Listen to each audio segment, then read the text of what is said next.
Let's dive right into this explainer.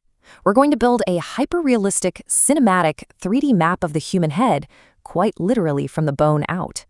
Think of this as a highly professional, eye-catching visual journey through clinical anatomy, reconstructing the face piece by piece. Think about it for a second. What does a simple smile actually look like beneath the surface? I want you to imagine the complex machinery, the hidden scaffolding and pulleys driving our most recognizable everyday expressions. Let's peel back those layers and see exactly how it all works. We've got a great blueprint for our explainer today. We'll assemble the head layer by layer. First, the cranial vault, then the facial skeleton. Next, we'll add the muscles of frowning and focus, followed by smiling and speech, and finally, we'll tie it all together by looking at the aesthetics of anatomy. All right, kicking things off with layer 1, the cranial skeleton.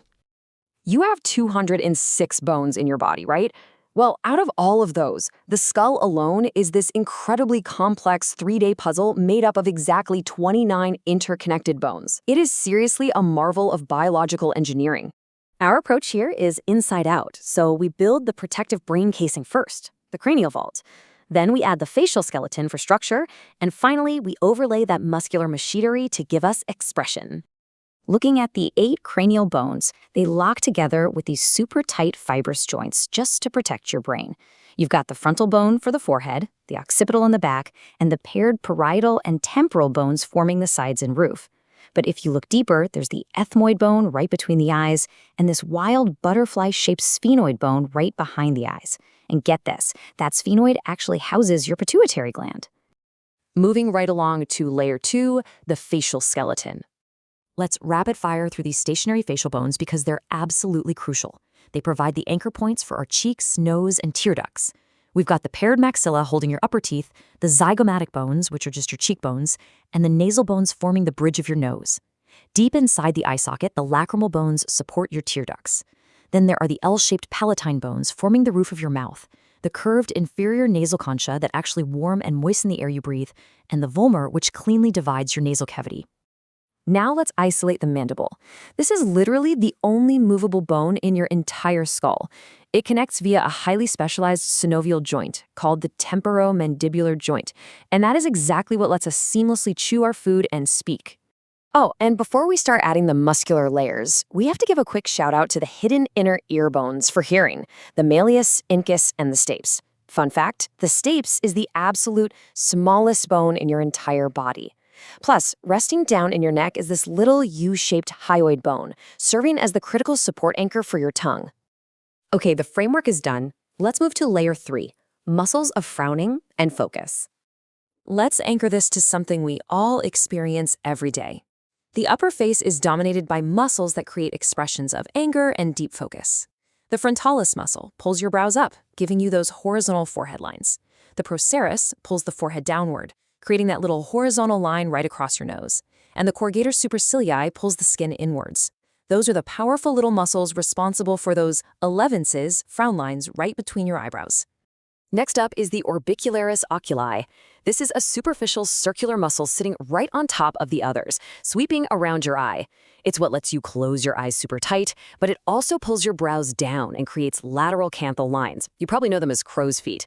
Interestingly enough, medically relaxing this specific muscle can actually create a really nice, gentle, aesthetic lift of the eyebrow. Now let's drop down to layer 4, muscles of smiling and speech. For smiling, your primary muscle is the zygomaticus major. It pulls the corners of your mouth up and out. Right next to it is the zygomaticus minor and the levator labii superiors, which lifts your upper lip.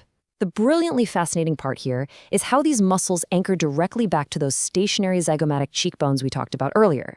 They use the cheekbones as leverage to pull your mouth upwards against gravity. Ready for a surprising fact? Here is the longest named muscle in the entire human body, the levator labii superioris alacae nasi. It's a tiny, precise muscle running right beside your nose, and it's responsible for elevating the lip into a snarl expression. It's also the main muscle targeted if a person reveals a lot of upper gum when they smile. Around the lower mouth, things get pretty complex. The orbicularis oris acts like a drawstring, narrowing your mouth for dynamic stuff like speaking or whistling. Below that are the depressors.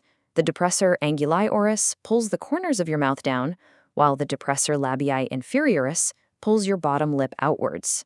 And right smack in the middle is the mentalis muscle. It pulls your chin up and can actually cause a dimpled orange peel texture on your skin. Let's compare two totally different cheek muscles side by side. The buccinator is your deepest cheek muscle. It's actually the strongest muscle in a baby's body for suckling, and it's often called the bugle muscle because brass players use it extensively. On the flip side, the risorius is a surface muscle attached to your jaw. It pulls sideways, but you usually only see it powerfully activate during a really, really good laugh. This just beautifully emphasizes the incredible layered complexity of the human cheek. Which brings us perfectly to layer 5, the aesthetics of anatomy. We absolutely have to talk about the massive masseter muscle. When contracted, it is the strongest muscle in your face, running straight from your cheekbone down to your mandible for biting. But beyond just giving you a strong jawline, targeted medical relaxation of the masseter can actually stop nocturnal teeth grinding, a pretty painful condition known clinically as bruxism. And that's the whole idea behind targeted relaxation using treatments like botulinum toxin.